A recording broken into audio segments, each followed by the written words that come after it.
advantage of these qualities and so truly benefit from Maharaj's association. Now may I please request all of us to welcome His Holiness Varsana Maharaj by chanting the Hare Krishna Maha.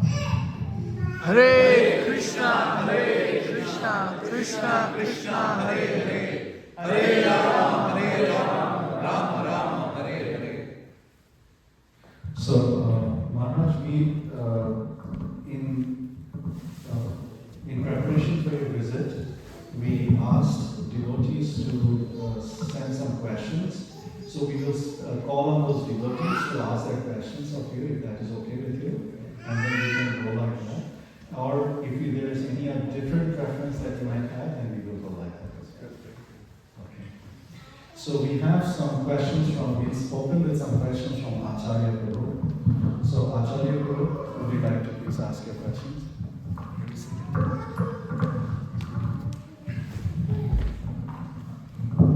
Hare Krishna Maharaj, please explain our obeisances under the dust of your lotus feet.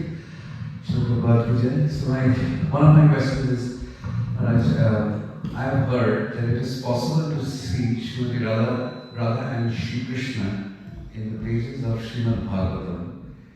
How should one read the Srimad Bhagavatam to gain this vision?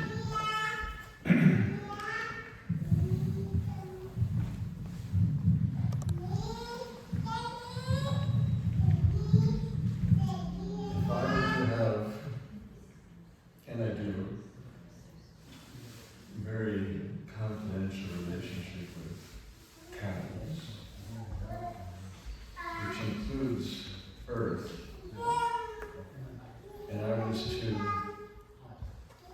talk to you about milk, yogurt, butter, ghee, and ice cream, but I never mentioned a cow, you would understand from which all these items emerged and appeared.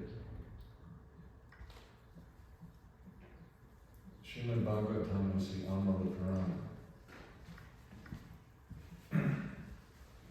pure of the taints of karma and jnana that tinge the other Puranas. As such, it ultimately promotes only pure devotional service.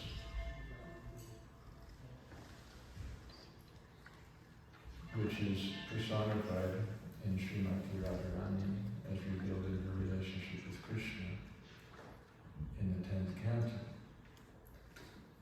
Srila Prabhupada explains that before approaching the 10th canto and the appearance of Krishna, we first have to understand creation, how it's working, and why. And within creation, we have revealed in the first 9 cantos of Srimad Bhagavatam the lives and teachings of so many great souls.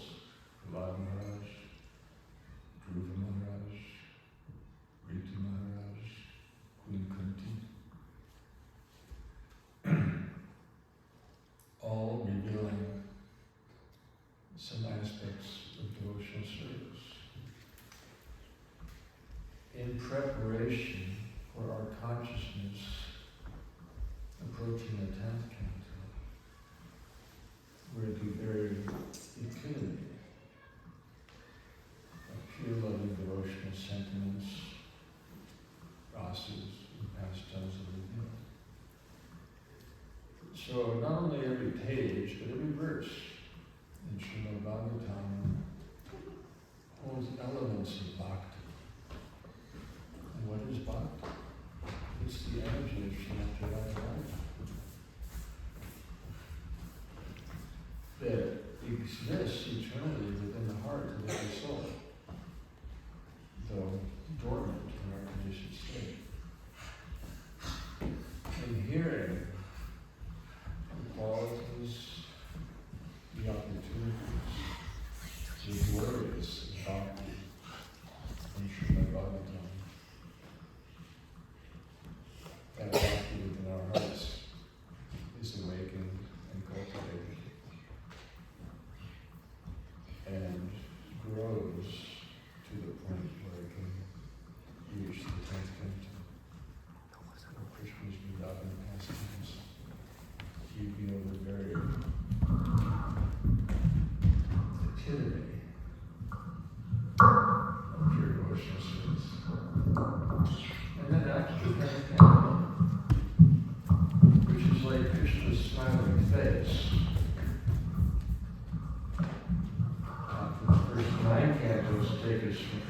lotus feet higher and higher and higher, ultimately to the smiling lotus face.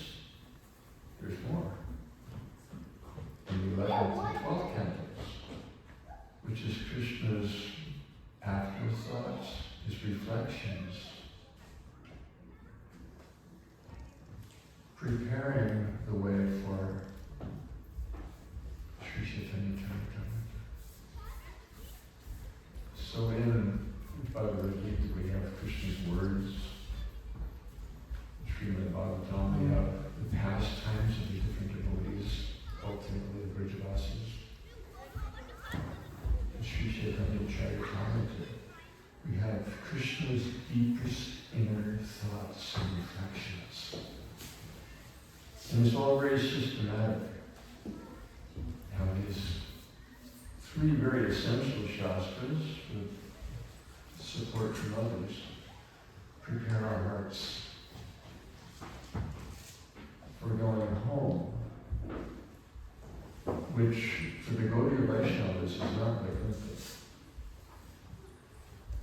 It's Gaudiya. So for that purpose, after Bhagavad Gita, Srimad Bhagavatam, systematically through 9 cantos, introduces us and carries us into deeper realms of pure love in preparation for Varsana. So in that way, we can see the pastimes, the message, the love of Radha and Krishna on every page, in every verse. So even though I may have a very confidential relationship with cows, but not everybody can understand that. So I may talk to you about milk and yogurt and butter and ghee and ice cream, just to prepare your hearts for understanding the wonders of the cow and the earth.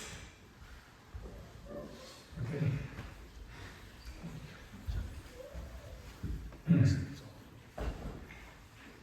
Our next question is from Mother Amritanandini Mataji.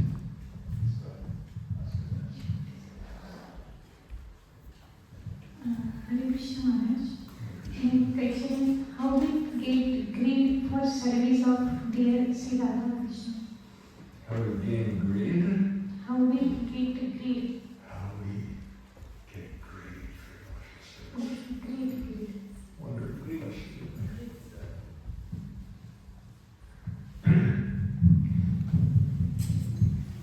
You can understand that in reverse by hearing the teachings of one of my favorite theologians. His name is Kali, the demigod of your religion, who actually very deeply understands and supports Lord Gaurang's mission by his service of offering adversity. So, 1486 AD, as the moon was rising over Navadvip, and Kirtan resounded throughout the 14 worlds. Hare Krishna, Guru Maharaj, sorry to interrupt. Maharaj, the question is how to develop greed for service to Hare Krishna. I'm getting to that. Sorry. Am I boring you too much in the process? No, Maharaj. I heard the question, and I'm answering it my own way. Where were we? Oh, Kali. So here in the Kirtan, which is related to developing greed for service,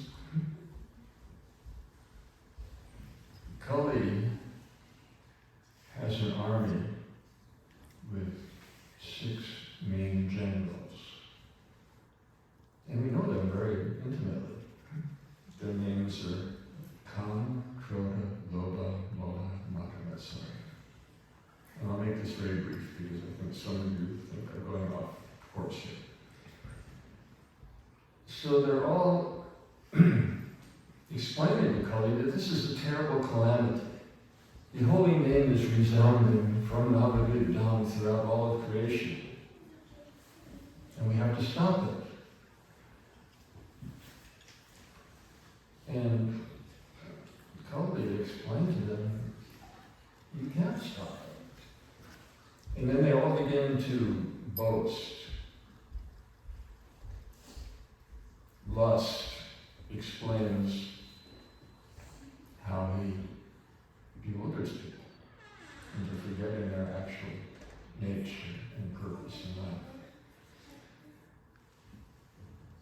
Lust, anger, greed, pride, and illusion all boast how they can bewilder the consciousness of aspiring devotees.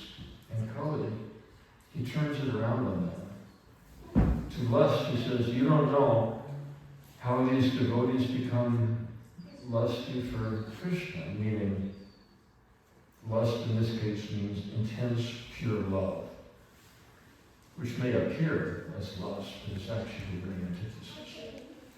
Anger. Kali says the devotees will use you to oppose the miscreants. Greed. Kali tells greed, personified, the devotees are greedy for Krishna, so you can't influence them with greed for anything in this world. Pride. I can really bewilder the consciousness of anyone. And Kali said, you don't know devotees. They are proud to be the servant of the servant of the servant, and your false pride cannot contaminate their hearts. Illusion, boasting. And Kali says, these devotees are in a higher illusion that Krishna is their dearmost friend, beloved child, intimate lover. So the illusions of this world had no effect on him. Now, envy, he had a different approach. Because envy cannot be dovetailed in devotional service. So he tells envy, the devotees will kick you far, far away. So Kali is explaining, not Kali is general to explain, and greed explains how he works. And that's outlined in Bhagavad Gita, where Krishna reveals how the three modes of material nature influence us. Sattva gun is favorable for realizing true knowledge. Rajagun, passion, generates greed. And ignorance fosters foolishness. So, to develop lolyam, pure greed, for devotional service, it's actually a very simple answer. I'm just giving some context because I can help. Srila Rupa Goswami says that the price for achieving Krishna's favor is simply the sincere and intense eagerness for it, which is greed, loathing. And Srila Prabhupada cites in that purport as the example of perfect loathing of all souls, Koladat Sridhar. And he quotes in Bhaktidas Thakur, behold the great fortune of Koladat Sridhar, which brings tears to the eyes of even Brahma and Shiva. Now, Koladat Sridhar lived in Navadvip Dham. He's the incarnation of the cowherd boy of Braj, because the Vridavan are the ultimate examples and instruments for preaching. He lived in a little hut at Shabradanga, where Jagannath resides eternally, but in Navadvip Dham. He had a little thatched hut,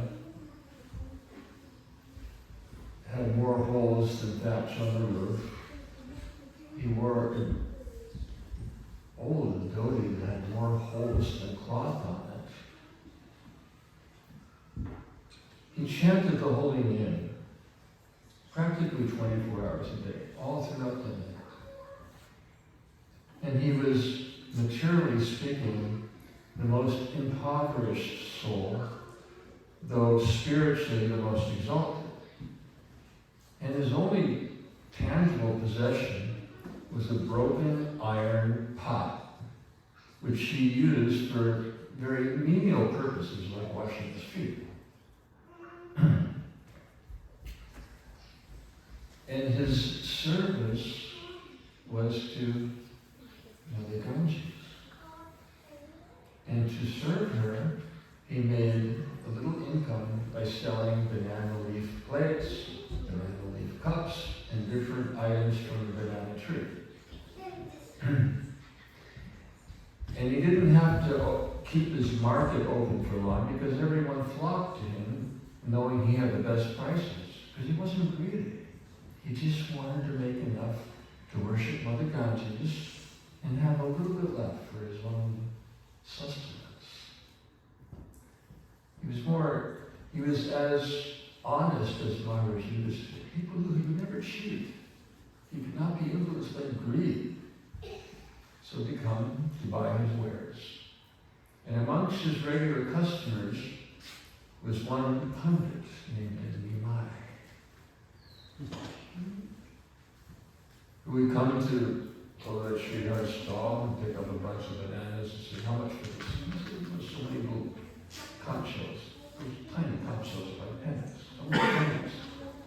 And Nimai, what?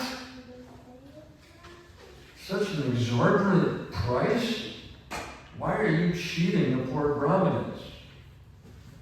And Maharaj said, no, that's the best price anywhere. Just check around and see. No, I won't pay that. And then they just take the bananas and leave. And Maharaj Sridhar would plead with her. If you steal my bananas, I won't have income to serve my goddess Ganga. And Nimai said, don't you know I am the father of your conscience? You go, Vishnu. Nimai Pandit, you're so arrogant. The Lord is the father of Ganges. And Nimai said, someday you will come to know the light. And he came every day and went through similar scenario. Finally, Maharaj Sridhar said, what can I do to satisfy you so you'll stop harassing me like this? And he said, one pumpkin, that one which grows on the wreckage of your house, climbing up the bamboo poles was the spine of the pumpkin. He said, if you give me that pumpkin,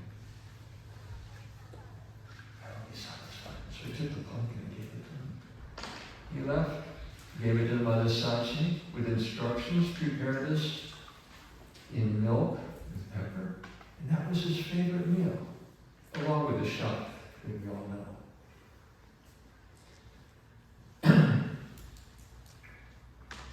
So in the course of their conversations, which were often more like arguments of a very loving nature, and when Maharaj Sridhar is this little Bengali banana ball, Nimai Pandit was 7 feet tall, wrangling smart, contending that indefeatable in any philosophy or theology or any topic.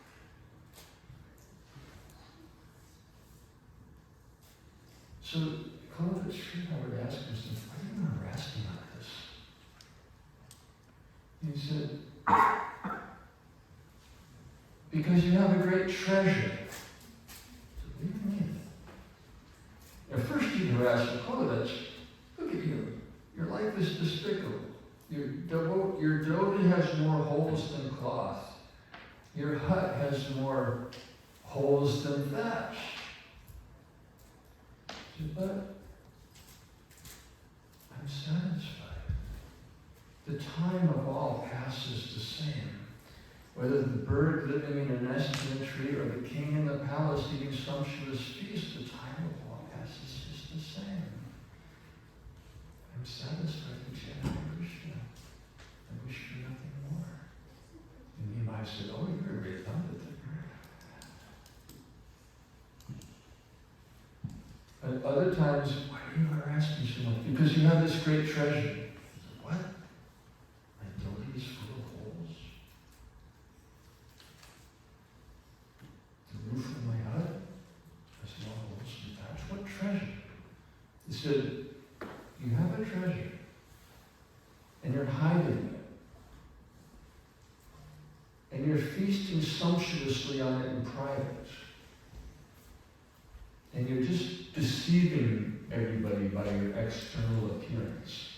But someday, I will find your treasure, reveal it, and expose you to the world. It's okay, just take the pumpkin and go. That day came. Of course, the big change came when Nimai Pandit took initiation from Shiveshwara Puri. Because before that, he was not, or very seldomly, revealing his devotional nature. Those devotional feelings, the spontaneous love of Srimati Radharani concealed within his heart and gaining strength that could not yet be expressed. Upon his initiation, it erupted like a volcano. And when he came back to Navadvip Dham, he was a different person. And then, and he was just crying incessantly. And Mother Sachi, my darling, please reveal what is troubling you. He said, in my dream, this most enchanting, loving, beautiful boy came to me and stole my heart. And I must find him.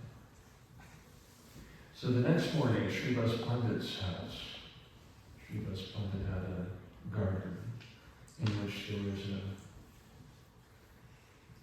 tree. It was a desire tree. So the devotees would come there and pick flowers because the tree would produce whatever flowers they wanted for their puja. And that morning, when Sriman Pandit arrived, and the other devotees saw he is exceedingly jubilant, he said, why are you so happy? He said, there must be a reason. Well, what is it? He said, our long-standing prayer that Nimai Pandit would become a devotee has been fulfilled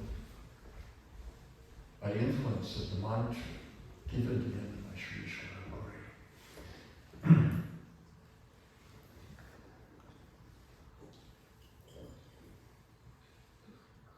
So the devotees, especially Srivas Pandit, who had more than anyone prayed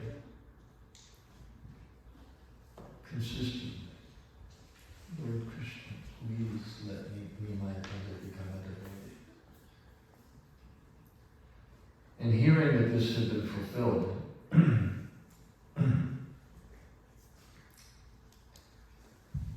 he was beaming with joy.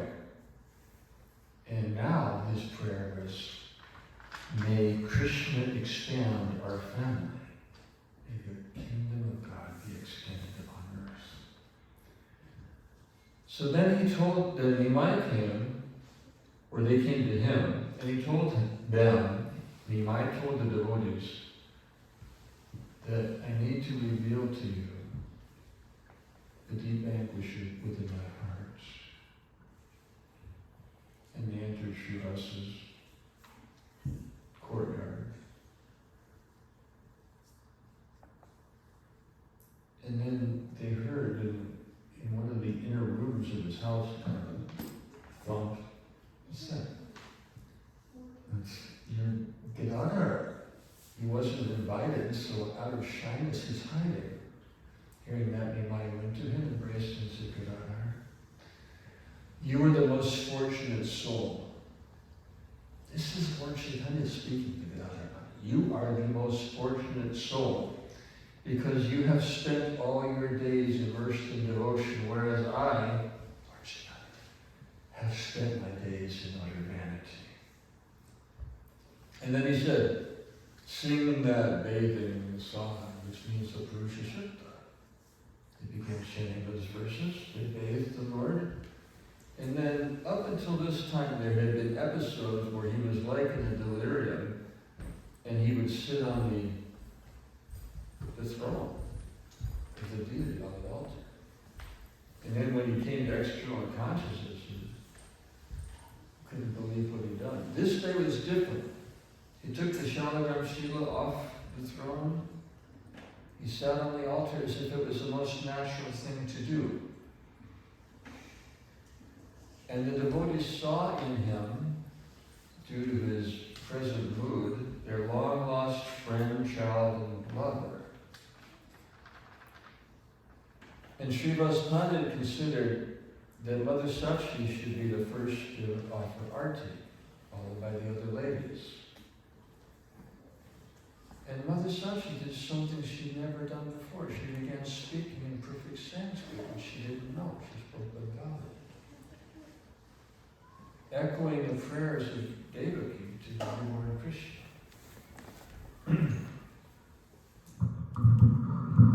And then, this is the Mahaprakash, the 21-hour continuous divine ecstasy, where the Lord called all his different devotees and basically revealed to each one interactions he had with them before they realized that he was the Lord.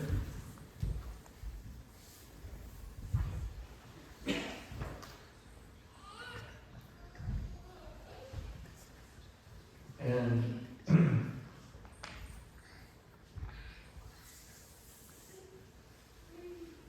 like, to Maharaj Gupta, he revealed is yesterday.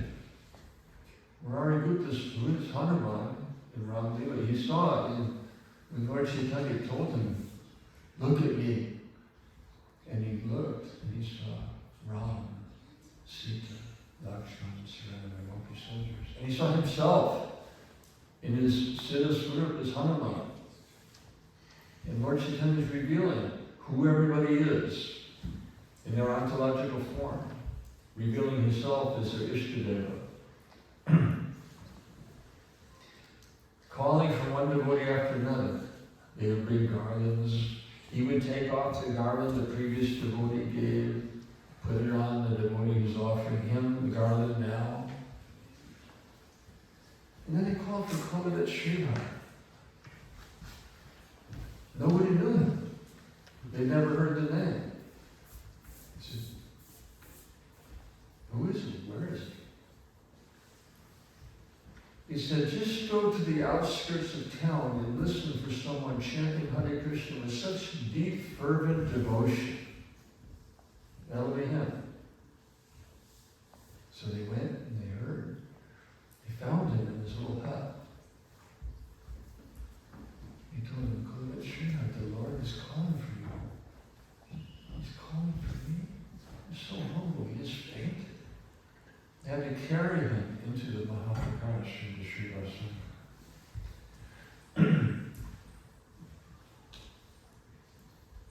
And when the Lord called to him, he came to consciousness and he looked up. He saw Nimai Pandit as the Supreme Lord in all his glory and opulence. Srivasa's entire house and all the devotees just illumined with brilliant light, which was yet soothing and cooling. And Lord Chaitanya called out to Koladat Sridhar. All this time, you did not know who I was.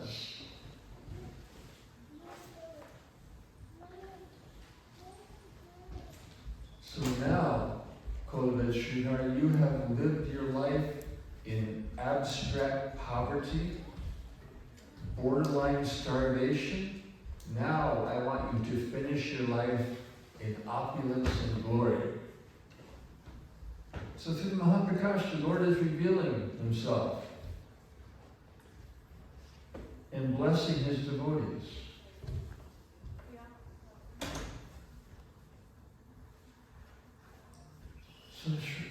was praying, my Lord, I never understood what you meant when you said you were the father of my conscience.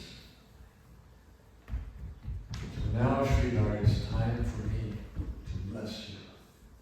I can give you opulence, wealth beyond your wildest imagination. I can give you power, influence, make you the emperor of many kings and lands. And mystic perfections. I can give now. And everything the Lord offered. Oh no, I don't like that. He rejected every offer the Lord made.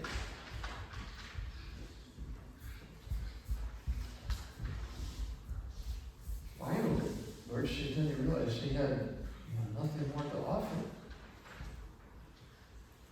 So he said, and Kola Sridhar told the Lord, it's not proper that you tempt me like this. And Lord Chaitanya said, I'm tempting you like this to set an example for the world.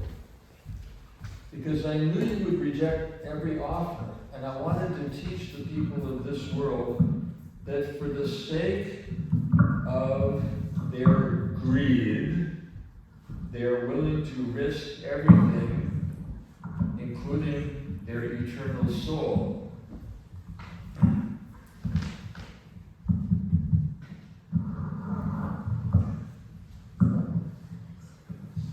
So, Kola Sridhar, my words cannot go in vain. I'm offering to bless you. You must ask for something. And Kola Sridhar prayed, if I must ask you for some favor, my Lord, then let it be this, that you continue to come to me in that form of the mischievous, frivolous, wrangling, smart, and contending Nyayak, steal my goods, and in the process, steal my heart and make your eternal residence there. And all the devotees in Sri Varsana erupted in Jai Jai Mahaprabhu Ki Jai. And then, when Nimai Pandit concluded his pastimes in Navadvip, and he was a Sanskrit professor in Gangadas Pandit's academy.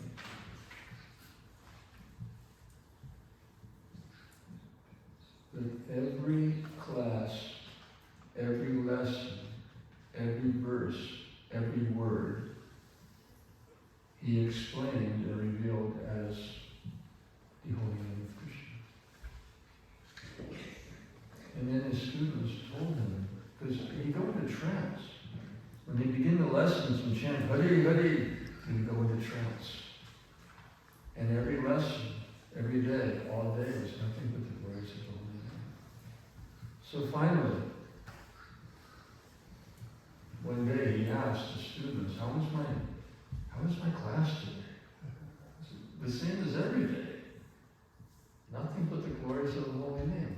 Now they had come to his academy for material benefits. It was the highest academy in the emporium of all learning and culture of the world. And getting a diploma from Nimai Pandit's academy, or Gangadas Pandit's academy, but Nimai Pandit's main professor, that was your ticket to wealth and influence.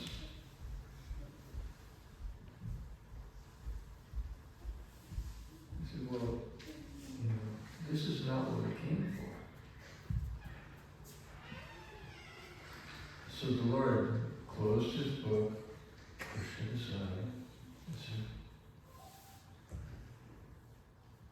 I can't teach you anything else, because all I see is this beautiful enchanting cowherd boy. And he's described in great detail. He has captivated my heart. I can't see anything else. I can't think of anything else. I can't speak of anything else. So if you want to understand some other topics, go to wherever you like. Hear from whoever you choose. I give them blessings. They closed their books and pushed them aside. If you say the holy name is the life and soul of all transcendental knowledge, then we accept it. We can't go anywhere else. Can't go to anyone else. We only have one question left. How do we serve the holy name? He raised his arms in the air, began chanting, Hare Krishna, Krishna Krishna, Krishna, Hare Hare, Hare Rama, Rama Rama, Hare Hare. And that kirtan drifted through the streets of Navadvip, and all the devotees who heard it said, now, thank you, Krishna. Our prayers have been answered. He might unless at last become a devotee. So, but then, I know this sounds like it's really off the topic, but it's offering context by which we can understand the topic better, the topic of loathing. Then, some of the other students, not from his academy, secular students, they heard me chanting the names of cows and gopis and Vridavan, and they started a conspiracy. Now, he's finally induced everyone to accept that the holy name of Krishna is everything. Now he's chanting the names of cows, gopis, Vridavan. And they approach him in a challenging mood. What material benefit can be achieved in chanting names of cows, gopis, and Vridavan? And he was not in the mood for a question like that. So he rose up, 37 feet tall, took a big stick in his hand, and he ran after those little Bengali puppets, and they ran and hid. And then they got together afterwards and said, we're going to have to take serious action. He's not respecting us as pundits. We will retaliate. And understanding that, he thought,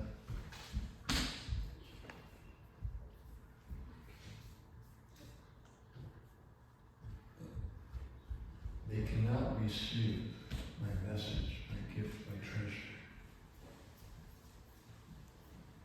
because they don't understand me, and they're not respecting me. It takes some us, because people, that, or at least them, used to respect sannyasins. And if they're respectful and humble, they can receive my blessings. So when the word got around, it didn't get around. It's just Lord Nityananda and a few others who knew. But by providence, all the devotees came to Mother Sachi's house that night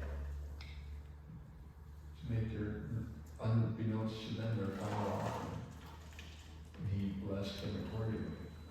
And when it seemed like he reciprocated with all the devotees, and it was late at night, and he was thinking, tonight I leave Navadvip as a sannyasi. When there was a knock on the door. Who's that? It's Kuala Chira.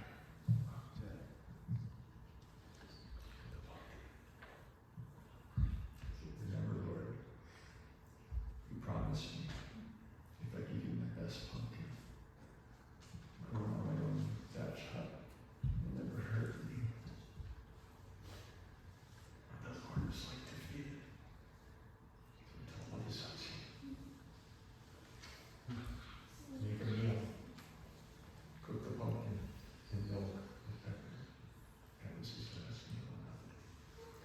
And even after the Lord took sannyas, even after Lord Gauranga had left this world, years after, when Jiva Goswami came to Navadvip for Parikrama with Lord Nityananda, Kolavet Srihari was still bringing his gifts to Narasachi to offer to her Nimai. Just oblivious that he had already left this world, because they were so deeply in communion with him and with the love. So we develop lolyam, greed, for devotional service by withdrawing from material activities. Because in the mode of passion influences us to be greedy for so many things. And as we detach and renounce, cultivate the bhakti lata bija through Shravanam Kirtanam and the other processes of devotional service. And guarding against offenses and material desires. Because we naturally have intense longing for Krishna Bhakti within our hearts as our constitutional position. But the influence of material nature has made that fire grow dim. When devotees ask Srila Prabhupada, how is it that we go on chanting Hare Krishna, but we're not experiencing that ecstatic love? He told a story, it's a parable. He told the story of a yogi who would make his living by traveling around and finding a sponsor who would reward him for spending the night submerged in the water of a freezing cold stream in winter. And he'd come out in the morning and take his buckshies and go on. So this happened one night, and in the morning when he came out and approached the sponsor, he said, no, I'm not going to pay you. And the yogi said, what do you mean? That was not the condition was, I fulfilled my part. Now you have to pay me. How can you say you won't do that? And he said, because you cheated. What do you mean? He said, if you see that temple in the distance, on the top of the temple is a dome. On the top of the dome is a gila. He said, you took warmth from that gila. It's like off on the horizon. You kept warm from the heat of that gila, and that cheated. You cheated, and I'm not rewarding you. And he was really upset. So he went to the rich man's servant and told him, what you did is not good. The servant said, I'll take care of it. So the master told the servant, tomorrow we're going off on a very important business trip. You ready to go early in the morning at the crack of dawn? I'll pick you up. I said, okay. No, I won't pick you up. You come to my place. Okay. But when the time came, the servant hadn't come. And it was late. So the master was upset.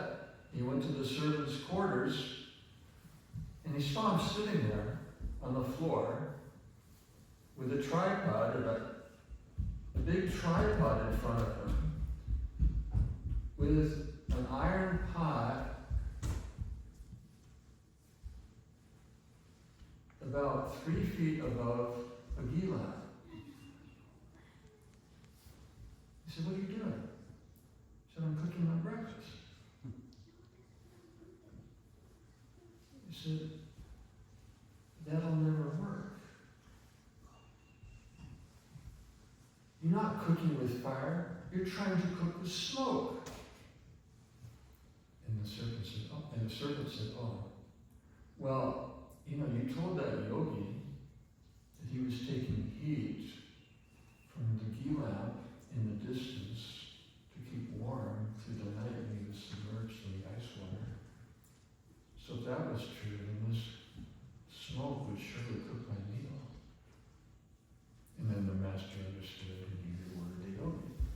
So the point is, we have Krishna Bhakti. It's our inherent nature and treasure.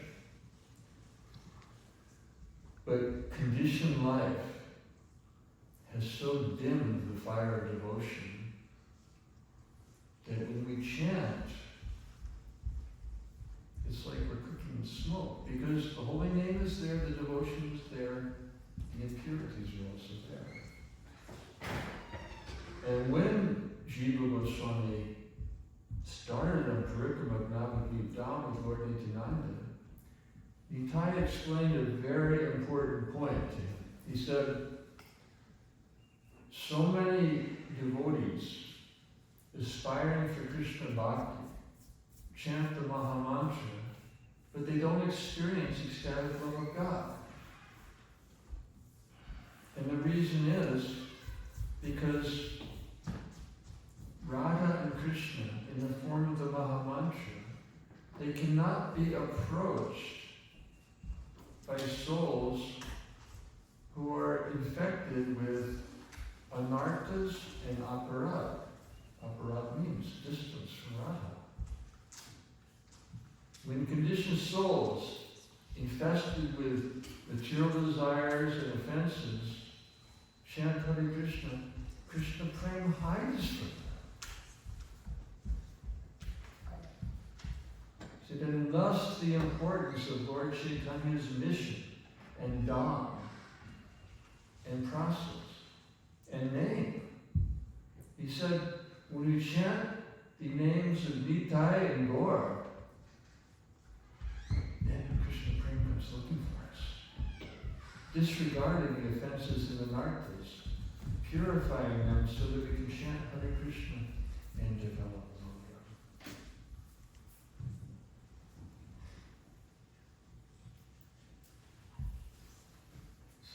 And then they went on to Shabradanga, and Lord Nityananda explained that, this is called Red Sridhar's place, and he explained that Vishvakarma, architect of the demigods, seeing into the future, could foresee the night that the Lord would inaugurate big Nagar Sankirtan, leading untold masses through the streets of Navadvip chanting Hare Krishna. And Vishvakarma thought, how I would like to serve him in that pastime. He was thinking he'll be dancing for a night of Rama, chanting all the while. What if he gets thirsty? I want to offer him something to drink. So Vishvakarma created 60 crystalline ponds filled with heavenly waters surrounding the path Lord Gauranga would take on Sankirtan, so that anywhere he was, he would have heavenly waters to draw from to quench his thirst. When that pastime transpired, after visiting the Chandkazi, blessing him, and then the Chandkazi left with the Sankirtan party, but Nimai told him, no, you can't go any further, stay in your palace, because Nimai knew there was a confidential pastime about to unfold. Then the Lord realized he was thirsty. He was surrounded by 60 ponds in all directions, filled with heavenly waters. Where did he go to quench his thirst? He went to Kolavet Sridhar's broken iron pot, holding the water he used to wash his feet. The Lord went to that iron pot, picked it up, and began to drink the water. And Kolavet Sridhar saw him through the holes in the walls of the running out. No, my Lord. Now I'm finished. Now I'm condemned. The Lord has drunk the water from my broken iron pot. The pot he used for the water to wash his feet. The Lord reciprocates according to our intention. Kola Srila served him with single-minded attention.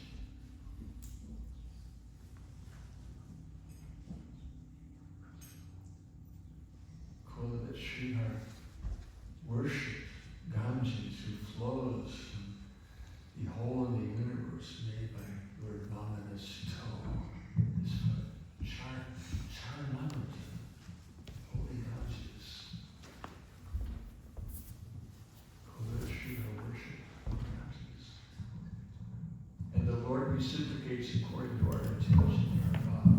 We reciprocate by drinking the water used to wash the feet of the silver. So when we make all arrangements to satisfy our greed by external material needs, we surround ourselves by fallible soldiers who think will protect and satisfy us. We cannot experience that intense yearning for Krishna's love, protection, and reciprocation. So,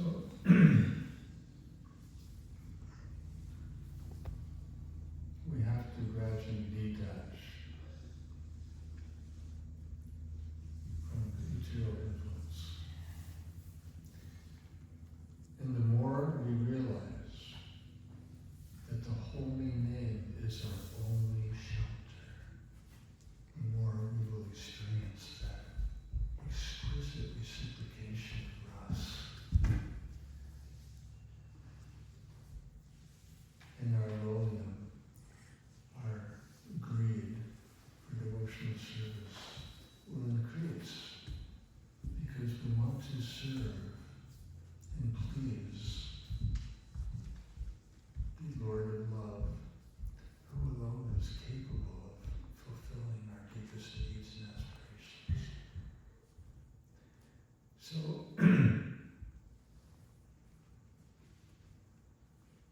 detach from material greed to nourish lowliness and experience the intensity of devotional service ever increasingly revealing the sweetness of rasa. Okay? I'm sorry if that seemed too much off the topic, but it's actually related if you would consider. Thank you, Maharaj. Acharya, you can adjust the mic now, and then we'll go to the next question. The next question is by Priyanka.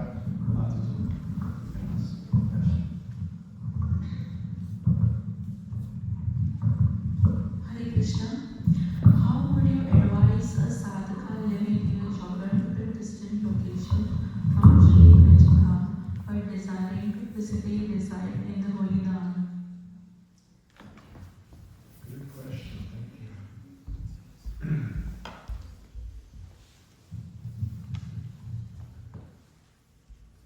First of all, consider where the Holy Dham is.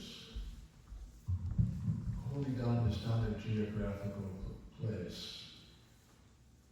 that's reached by terrestrial means. Braj means all-pervading. So where is Braj? Braj is everywhere. Question is, where is Braj manifest? And she manifests in different dimensions. She manifests in India. She manifests in the replicas of Vridavan, in the alternate features of Vridavan, such as Navadvip Dham, which is Odarya Dham, complementing Vridavan, which is Madhurya Dham. The Dham can expand by the desire of her pure devotee to manifest in other tracts of land where that pure devotee of Vridavan expresses his intention and invokes Sri Dham. So we have Goloka Vrindavan,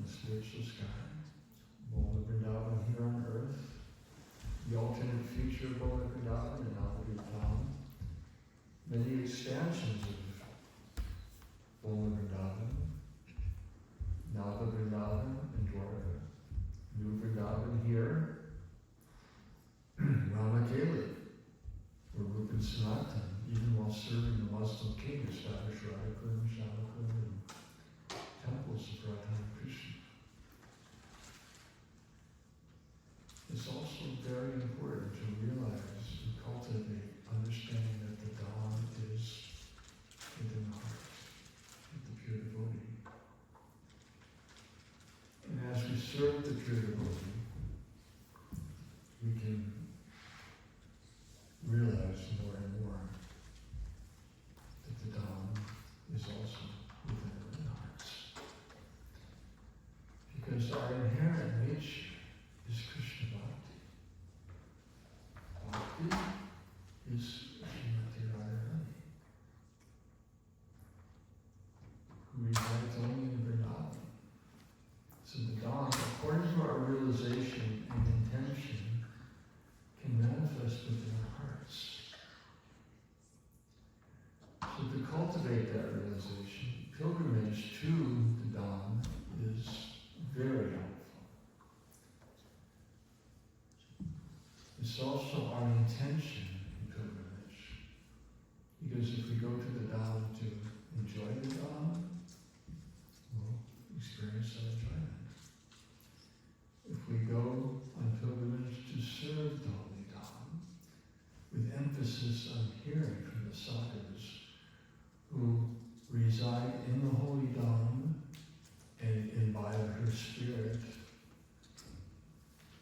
then we can realize more and more the dawn within our own hearts and within the heart of Sri Dam's pure devotee. So Srila Prabhupada, being that exemplary devotee of Sri Vrindavan Dham,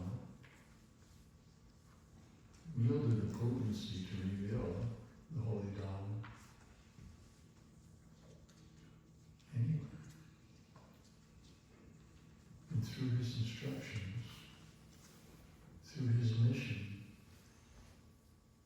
through his service, we can cultivate realization that the Holy Dham is also within our hearts. And even with that realization, any opportunity for pilgrimage to the Holy Dham aligns our inner and outer worlds.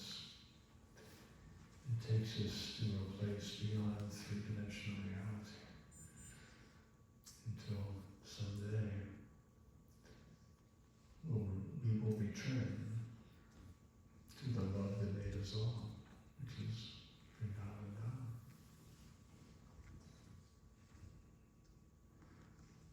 And most of all, regular sadhana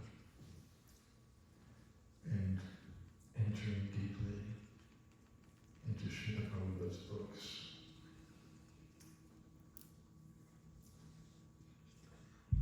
will help us realize that Srila Prabhupada's example can be followed in realizing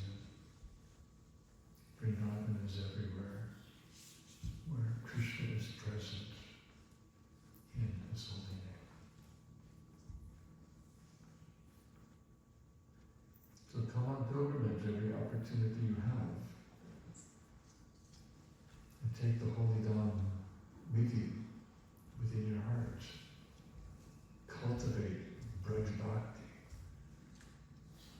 and realize Braj Shakti in your life more and more. Okay? Thank you, Maharaj. Our next question is again from Vridavan. Last question.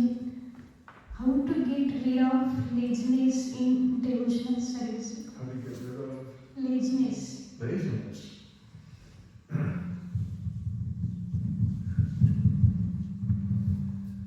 Basically, laziness is related to motor ignorance. So,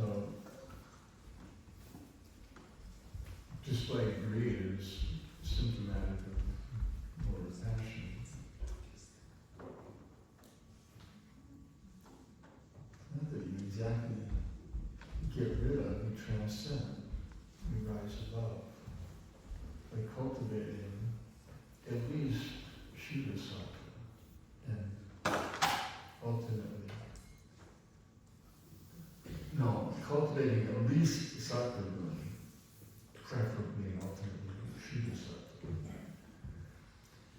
So, laziness, inertia, take inspiration to rise up and overcome. And you know, when you're feeling lazy, as soon as you take some initiative, some step to move forward in some devotional activity or even practical and necessary activities, as soon as you take the first step, take the initiative to overcome, then the feeling tends to come with your efforts. But it takes effort. It's not that, the inspiration is just going to come on its own without you taking initiative. Take initiative. Take steps to do something meaningful and uplifting. And then the real key ingredient is watch for Krishna's reciprocation and help and inspiration to rise up.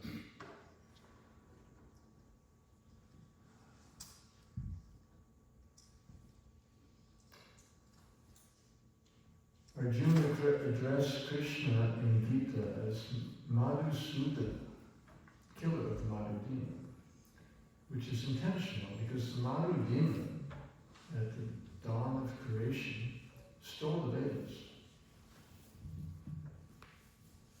Because the intention of the demons is to keep the masses in ignorance. Because then the demons can control, exploit, and manipulate the masses that well. And we're just puppets in their hands.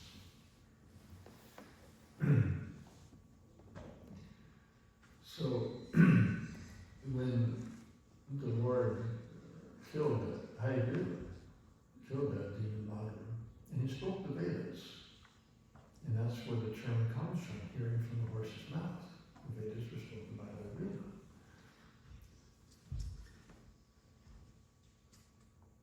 So by hearing,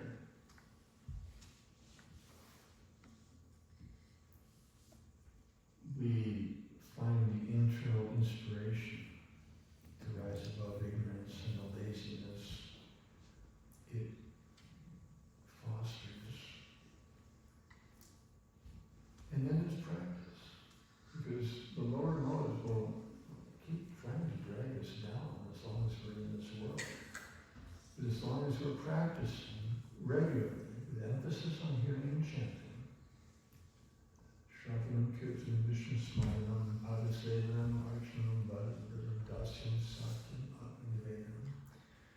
By, your greatest impediment is your comfort zone. It's your greatest obstacle. We so like comfort and convenience, and then we can just be very lazy and think that we're enjoying, but it's ignorance, it's miserable. Our greatest threat is our comfort zone. And by continually practicing to cross over, not all the way into the panic zone, but somewhere in between, in the stretch zone, where you're always practicing, exercising to overcome and rise up and elevate consciousness, with emphasis on how Krishna's reciprocating. And it's very much activated by being intentional. Consider, what is my intention? Do I want to rise up? Do I want to elevate my consciousness in all my activities that will expand from it? Express that intention to Krishna and see how he helps. intentional, without intention, you're just wandering aimlessly through life. With intention, you establish a path. But intention in and of itself is also somewhat impotent if it's not infused with emotion, with feeling. So cultivate the intention. I want to rise up from the laziness and the darkness of ignorance. Cultivate that intention. Express it to Krishna. And infuse it with emotion.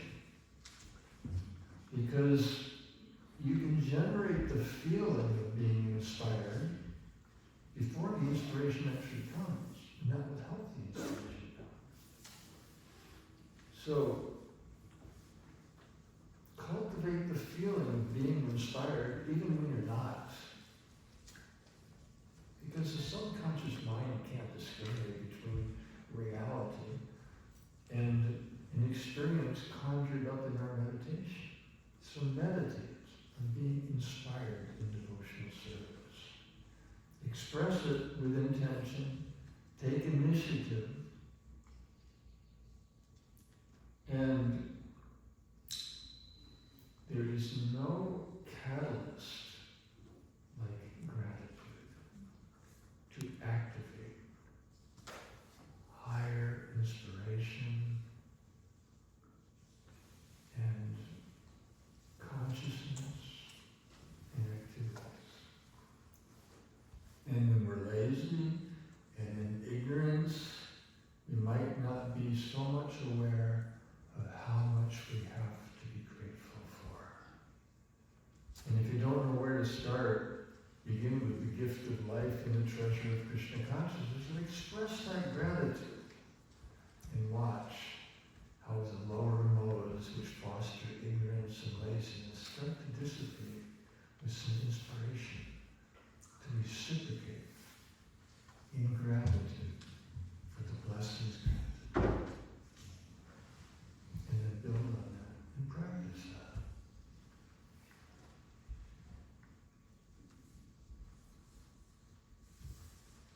And rise up.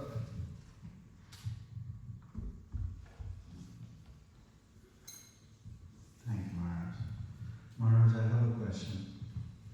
So, this is very, very personal for me. I read about Ahayuki Bhakti, about completely unmotivated service. I can't bring myself to do that.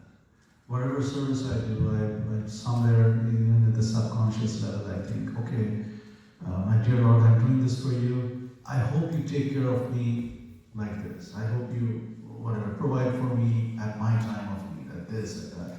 There's always an angle. What's in it for me? How do I ever graduate to that point of doing Ahayuki service? As we said before, you can't experience the sweetness of Krishna's reciprocation as much as when you're really feeling dependent on him. And as much as we're dependent on our own arrangements and expectations, we can't experience the fullness of that sweetness of Krishna's providential grace and taking care of us in the most loving, proper, perfect manner. But generally, bhakti is a gradual process. You already expressed the first elements, which is become aware of your motivations, conscious and subconscious. Well, how do you become aware of your subconscious motivations? Subconscious means you can observe their influence and discern their presence just by watching your consciousness, your behavior, your attitudes. And you also have to be vigilant for, whatever your intention may be,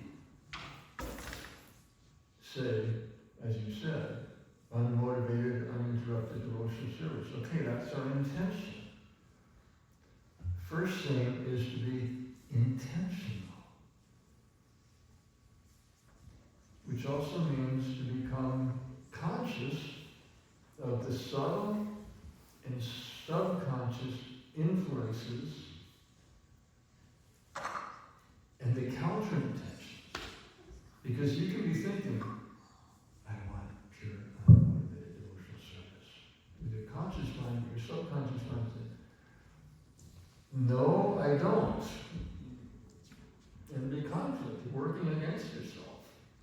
So the first thing is to become aware of the conscious and subconscious attachments, motivations, agendas that we're mixing in and thereby polluting our devotional service. And realizing these are anarthas, these are unwanted, undesirable. And just like the Cherokee story, which is somewhat archetypal, little boy asked his grandfather, the Cherokee elder, why do we have these conflicting emotions? Like this, I have, mixed with my good is so much bad. And the elder says, it's like, well, the Cherokee version is two wolves, but if you want to adjust that to more generic, say two dogs inside. And one's good, because the dog is a member of loyalty and submission. And Srila Prabhupada used an analogy. He considered himself dog of God. He was asked right here in Vridavan, how do you compare yourself to Jesus? Srila Prabhupada said, Jesus is the Son of God. I am the dog of God. So, dog represents submission, service, loyalty. But we have two of them inside us. One's good, loyal, faithful, protective. The other is vicious and mean and nasty, degraded. So the Cherokee elder is explaining that to his grandson. And the child said, well, I see the conflict between the two, but which one wins? The other said, the one that you feed. So how do you feed those different influences within you? By your thoughts.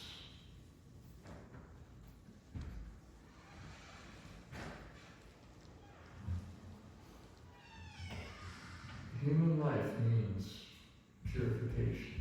It means you have to take charge of your thoughts. Don't just randomly submit to whatever comes into your mind. Be selective. We don't have any control what comes into the mind. We have to practice control of what we keep in our minds. Or you can say what you entertain, because any thought you entertain is going to stay with you. Don't entertain negative thoughts. Don't contemplate degraded activities, or the desire will awaken to express and fulfill. Identify that this is the enemy. Not with judgment, because that will challenge them. Fight back. That's another form of feeding. It's negative, judgmental. No, like the clouds in the sky. They're passing through the ether. They're not part of it. It's just an influence. If they're not desirable, let them go. Don't chase after and invest in the story. Don't get judgmental or challenging, because that's another form of feeding them.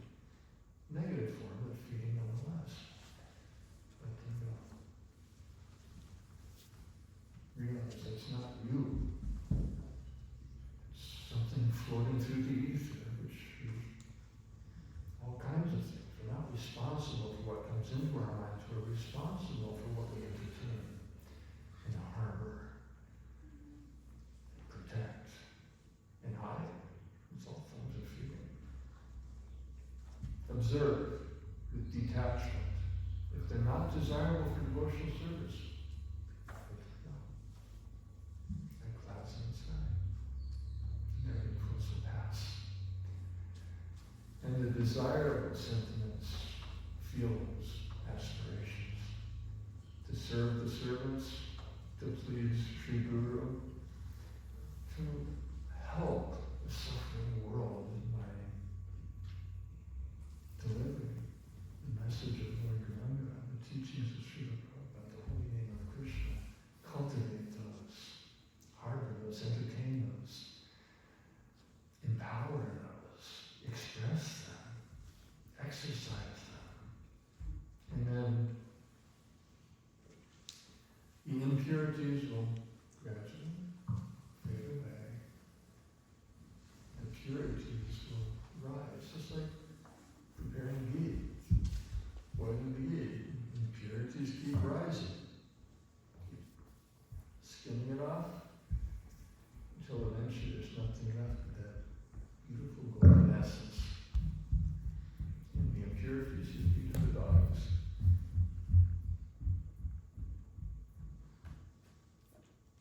It's a cultivation process. Cultivating the desirable, letting go, detaching from the desirable. Thank you, Maharaj. Is it okay if I ask a very quick follow-up question, Maharaj? So, I sometimes, I won't say often, feel guilty one way or the other. Either not doing enough in devotional service or not taking care of so many of whatever family needs, whether it is taking care of my elderly parents or my own family and so on. And how, I don't know how always to manage this guilt. I suppress it and I'm not sure whether that is a part of, like you said, having a negative thought. And I don't know how I should, I don't know, even address it or, and I'll pause, I think. That's all about boundaries. Because guilt is an essential and healthy emotion within its proper, healthy boundaries. Because it protects us from doing wrong and evil. But guilt does not necessarily comply with boundaries.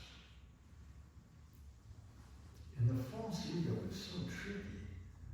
It'll do anything to keep itself in the center, including extending the invitation to the guilt. Just cross that boundary and make me feel miserable about myself, because at least it'll keep me in the center. If I can't feel good about myself, better to feel guilty about myself than to think about Krishna. Because where am I in thinking of Krishna? Well, you're properly connected in devotional service in the spiritual world, but also ego is so tricky. So first of all, we don't want to get rid of guilt, and we can't, because it's a necessary emotion. It's our protector from doing evil and wrong. But when it trespasses into what I call toxic guilt, whose assistant is shame, then it's no longer, you have some bad propensities from which guilt will protect you. Now it's not, I have bad propensity, now it's, I am bad. That's not healthy. That's a very toxic emotion, a toxic identity, a crippling mentality. So, you can evaluate your consciousness just by frequency. Just what is all of creation? It's just energy vibrating on different frequencies. And we attune to other people, other objects, other dimensions through the frequency of our consciousness. As we were discussing before, the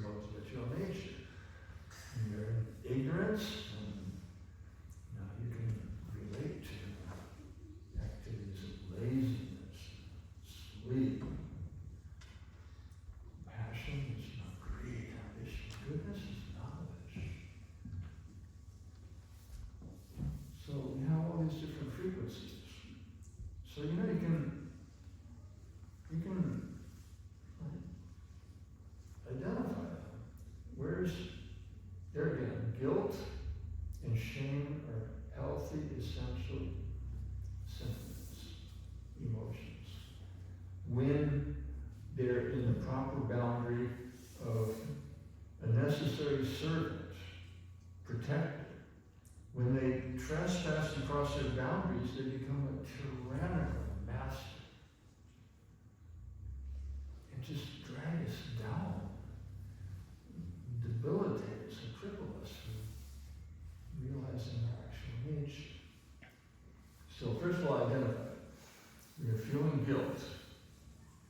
Is it the healthy type that's trying to protect you from a narc that's an opera?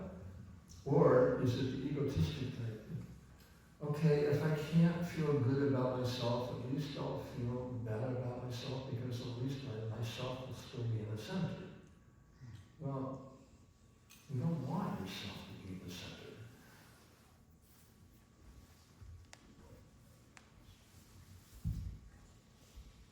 So,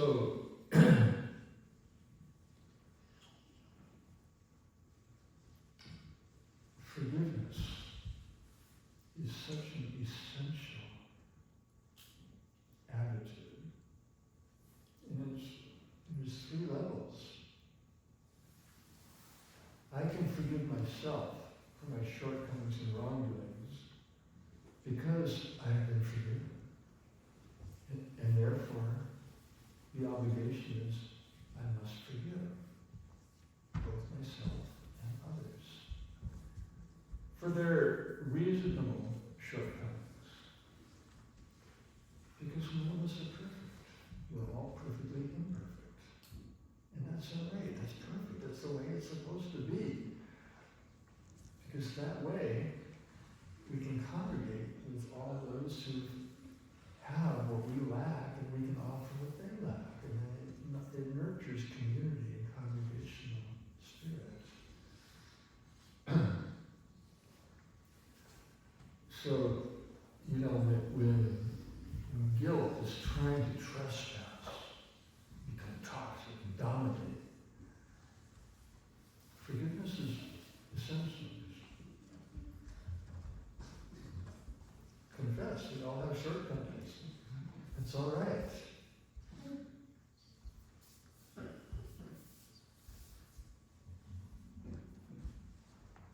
But in terms of evaluating the frequency or the energy of your consciousness, which you should do later, because we can inadvertently slip into ignorance where shame and guilt can become really toxic and debilitating. So part of intentional living is to observe the frequency of your thoughts and consciousness. You want to know a trick?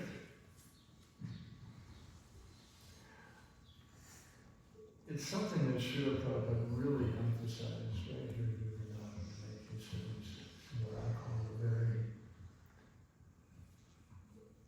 unconventional darshan. He was giving darshan out in the lawn at Sankirtan Prabhu's house where he was staying at the time. He was sitting on the Vyasasana.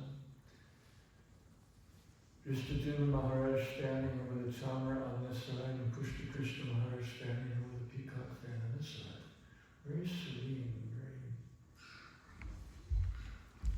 peaceful ambiance, being Srila Prabhupada asking questions, receiving his answers. So my godbrother, Tarudas, asked a very appropriate question. How do we preach to locals who are farmers when their standard reply is, we have no time for your Krishna consciousness, we're farmers? How do we respond to that? So Srila Prabhupada turned to Vridavan Maharaj, he was very thoughtful. He said, how would you answer that? And he said, according to Bhagavad Gita, very confident, speaking according to Bhagavad Gita. And then it got really interesting, because Srila Prabhupada forcibly threw out his hand in front of him, like this.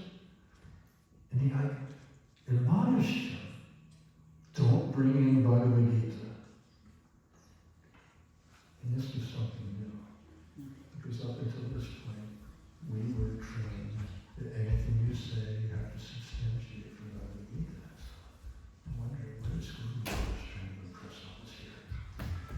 So he turned to Krishna Maharaj. How would you answer that? He was kind of on the spot, so he tried. Krishna says, he did the same thing. He threw out his hand forcefully and loudly admonished him. Don't bring in Krishna to this conversation.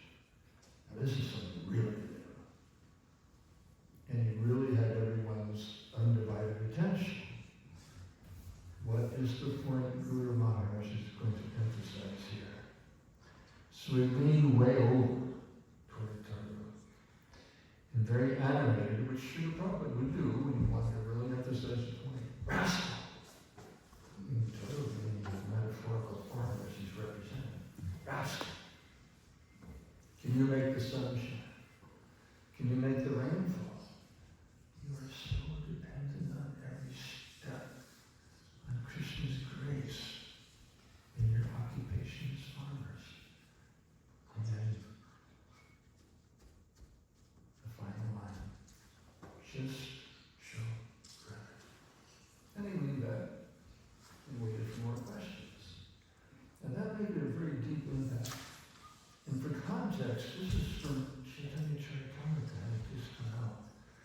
And we were reading a postgraduate study in the most exalted theology that we never imagined even existed. And now Srila Prabhupada is taking us back to kindergarten, to sub-religious principles, which does not mean they're not important. It means they're basically essential. Gratitude. Some decades later, I was reading in Brahma Vimohan Lila, Brahma's most exquisite series of prayers to Lord Krishna, in great repentance for what he had done. But today, comes to Samikshimano and so many exquisite prayers, flowing spontaneously from Rama's mouths. And Gopal is just standing there with the same lump of Krishna surprise from the year before and thinking, now this is Srila Vishwanath Chakravarti's purports. Gopal is thinking, who is this four-headed personality?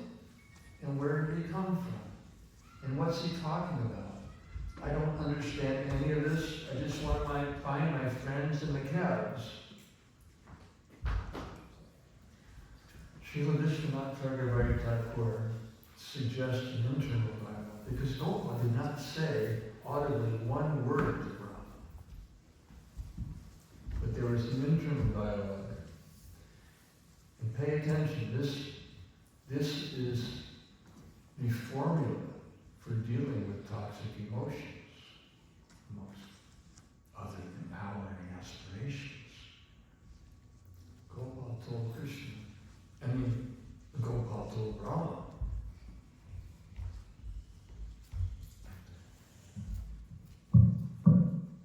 internally, that, pay attention to this is really significant. Most people, ordinary people, are grateful when they receive a gift they find to be meaningful or valuable. I'm not like that. I am grateful for gifts my devotees will offer me in the future, and I reciprocate with them in advance. Now think about that. And Krishna says, time I am, which you can appreciate on many levels. You know, there's chronos, chronological time. There's kairos, God's time. You know, what he or his devotee invests in time that you can't measure chronology.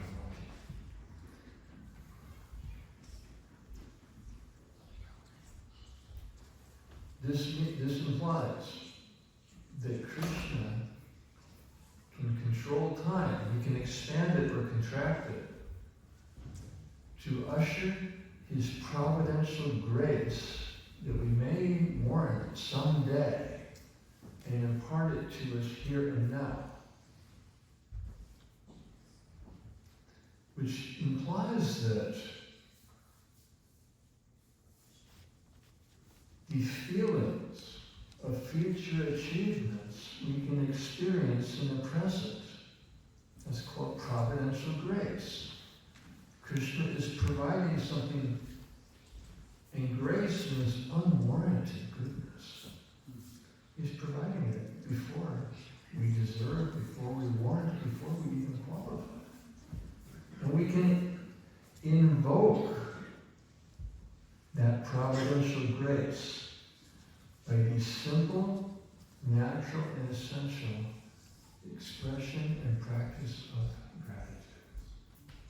And when you get really moted out, and you're really down there in the depths of ignorance, and maybe guilt and shame is tormenting your soul, watch what happens when you think of one item to be grateful for. And then add a couple more to it. And when you get up to 3 items that you're grateful for, or you should be grateful for, you're going to start seeing a whole list. And as you count your blessings, watch how your consciousness rises, even from the depths of ignorance,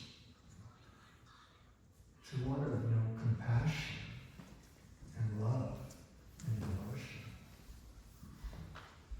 I highly recommend keeping a gratitude journal. And first thing in the day, before your analytical mind divides your conscious from subconscious, and you still have access to the operating system of the subconscious mind, insert gratitude. Watch what comes up, and observe what it does for your consciousness. And like a catalyst, even if your mentality is very low and dark, it will rise up by the effects of providential grace if you simply practice the art of gratitude. I hope that wasn't too much off the point. That was beautiful, Maharaj. Thank you. I'll now turn to anybody over here in the audience who might have any question for Maharaj. Anybody here has any questions or comments? Yes, sir. Yes, sir.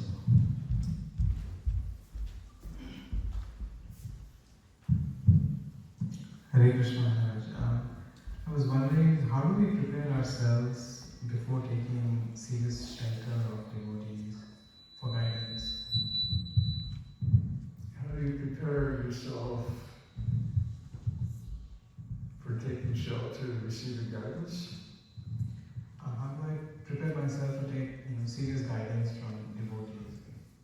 Studying. One word answer: humility.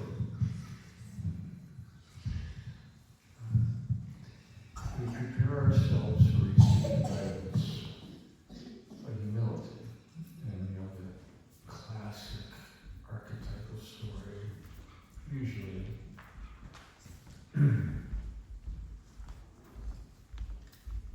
seen in Zen context. The master is filling the student's cup, and then when it's full, he keeps pouring. And the student says, "It's already full, you can't keep putting more in there." And the master says, "As long as your mind is full of your own thoughts and ideas and conceptions, I can't pour anything into it. You have to empty it first, so I can fill it with what you really want and need." So we prepare our minds for receiving guidance by emptying them of all unworthy, undesirable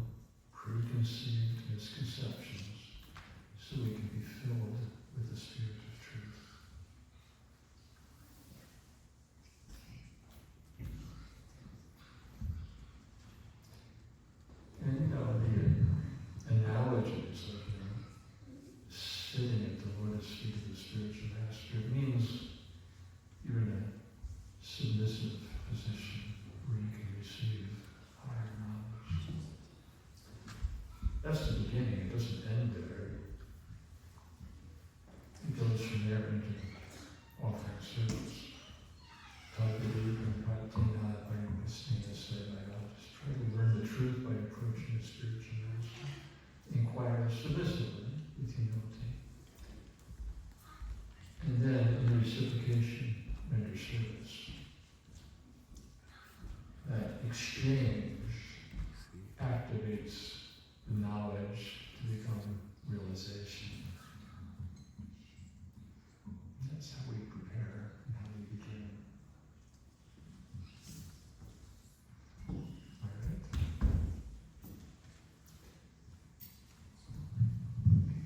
Yes.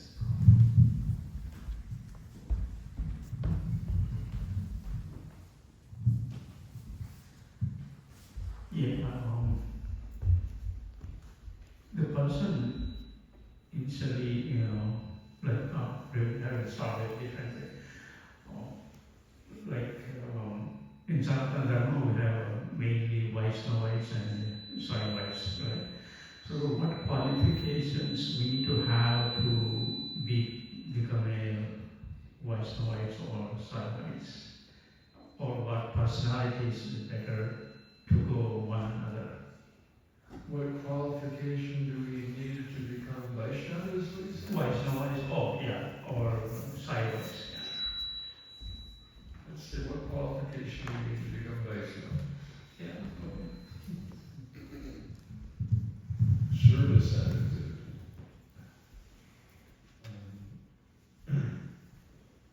First you have to know who you are before you proceed to becoming what you desire. Well, who am I? Lord Chaitanya gave us that answer in his own identity. Not Brahman, Kshatriya, Vaishya, Shudra, not Brahmachari, Grihastha, Vanaprastha, Sannyasi. That's who I'm not. Who am I? Gopi Bhartu Padakamalaya, or Das, Das, servant of the servant of the servants. That's our actual identity. That's our actual function. And cultivating that identity and function is how we prepare to become Vaishnava. Okay? Okay. Thank you, Maharaj. Any additional questions from anyone? Yes. Sorry, Maharaj.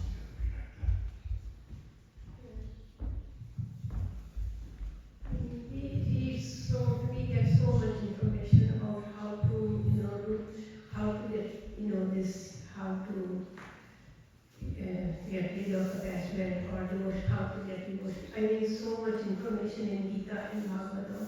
It's very difficult sometimes to just absorb it and remember it and practice it. In simple words, what would you recommend? I mean, like for me, I just got into this, connected to this conference last couple of years, and I sometimes feel totally overwhelmed with the information that I receive. So what would be the best way for me to, That is the most practical and appropriate question. Thank you. It's true. The Vedas are like a desire tree. Everything is there. So where do we start and how do we proceed? Krishna tells us that right at the beginning of Bhagavad Gita. Just try to learn the truth by approaching a bona fide spiritual master. Inquire submissively and render service. The self-realized soul will impart knowledge and realization unto you because he has seen the truth. What it means is we need a personal connection and representative of the scripture.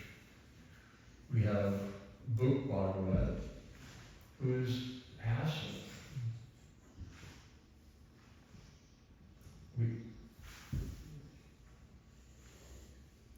And it's by regularly hearing Srimad Bhagavatam and rendering service to the person Bhagavat, the pure devotee, that all it is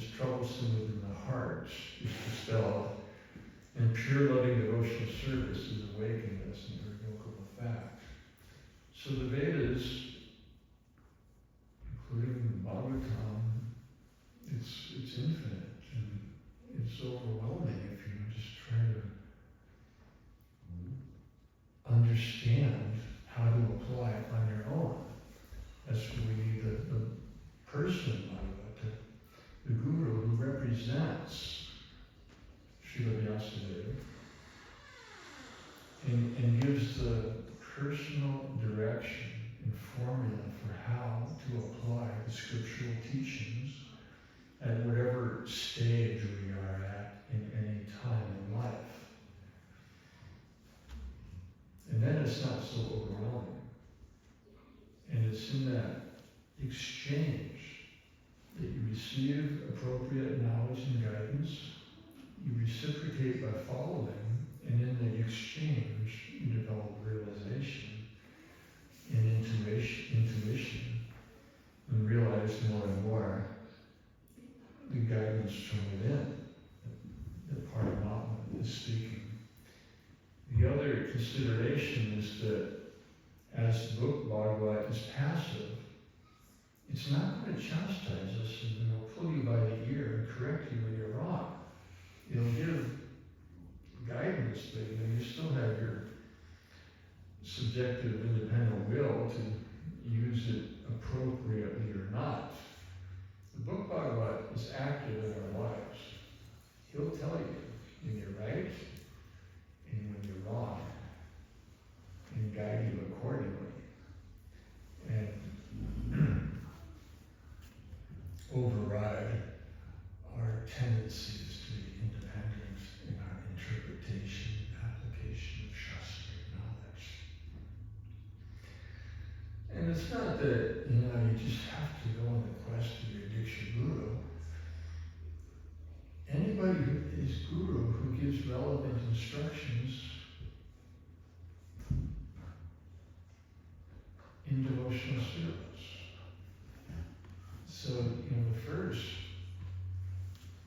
aspect of devotional service is you come into the association of devotees. And in that association, you'll find, some senior souls or whoever who can give you appropriate personal guidance how to apply the scriptural teachings in your life, where you are now, and as you develop here on.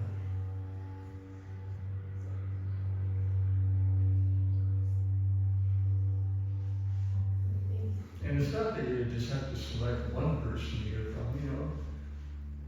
who's giving appropriate guidance, and then develop a relationship based on hearing and following, and it will lead you.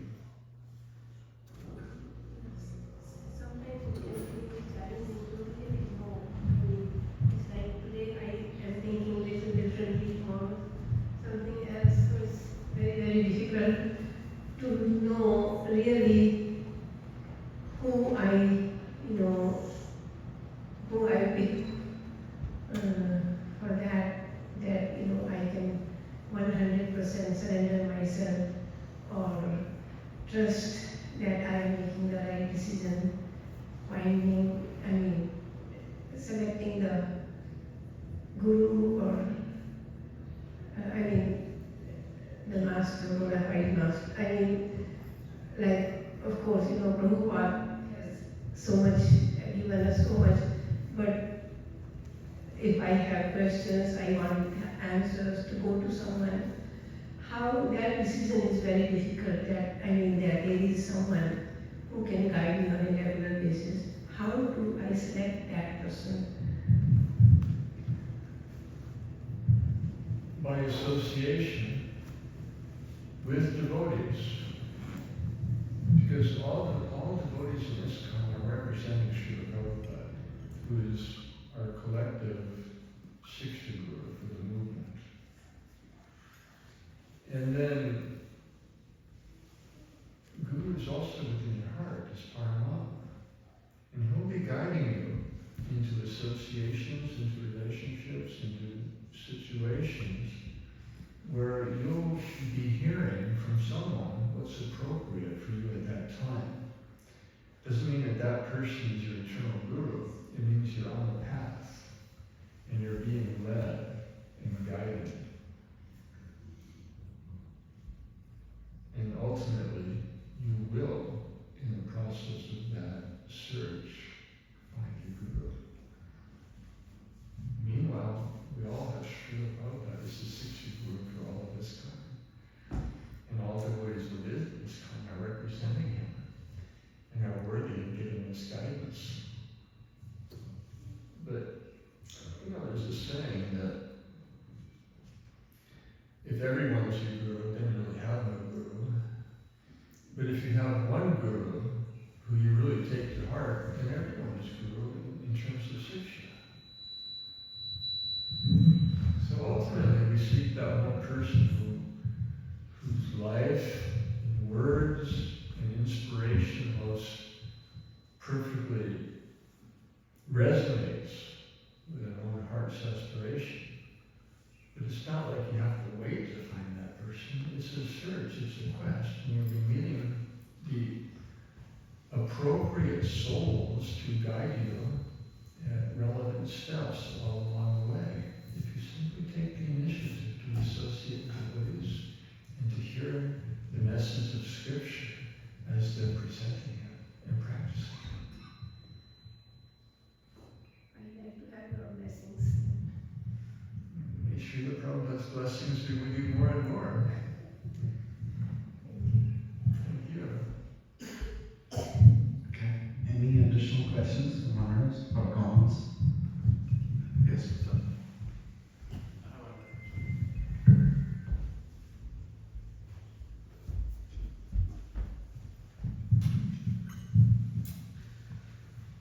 Bhagavad Gita came up discussion with Arjuna and Lord Krishna in the Kurukshetra war. But what I'm thinking is like Arjuna does not have a well experienced or well trained to do war, even though he's fighting with his relatives or friends. Can I consider that Arjuna is not mature at the time of war? No, Arjuna is perfectly mature. But why the Bhagavad Gita came out during the discussion? You would have not even said that I'm going to fight it, right? What's that? You would have been fought without Bhagavad Gita, right? Without Bhagavad Gita came out, right? Lord Krishna. Arjuna is representing all of us in the battlefield of life and the dilemmas we face and the necessity to take shelter and guidance. And that way he's perfectly mature and perfectly ideal for inspiring and leading us on the path of bhakti.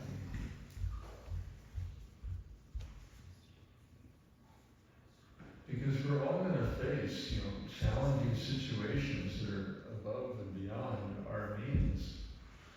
We have to take shelter of Krishna through his representatives to guide us. And that's what Arjuna is doing. A perfect example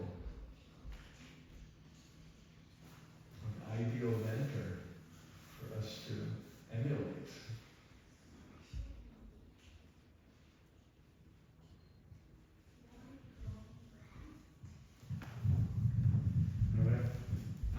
Thank you, Maharaj. Any additional questions or comments from anyone at this time? Okay. Well, then please, may we all join to thank Maharaj by chanting the Hare Krishna Mahamantra. Hare Krishna, Hare Krishna, Krishna Krishna, Hare Hare, Hare Rama, Rama Rama, Hare Hare. Maharaj, thank you so much for your valuable time. Thank you and also so much for your invaluable guidance. We really appreciate it. I appreciate your association. Thank you. Maharaj, would you permit us to please take a picture with you, if that is okay? So maybe we can all line up appropriately around Maharaj and then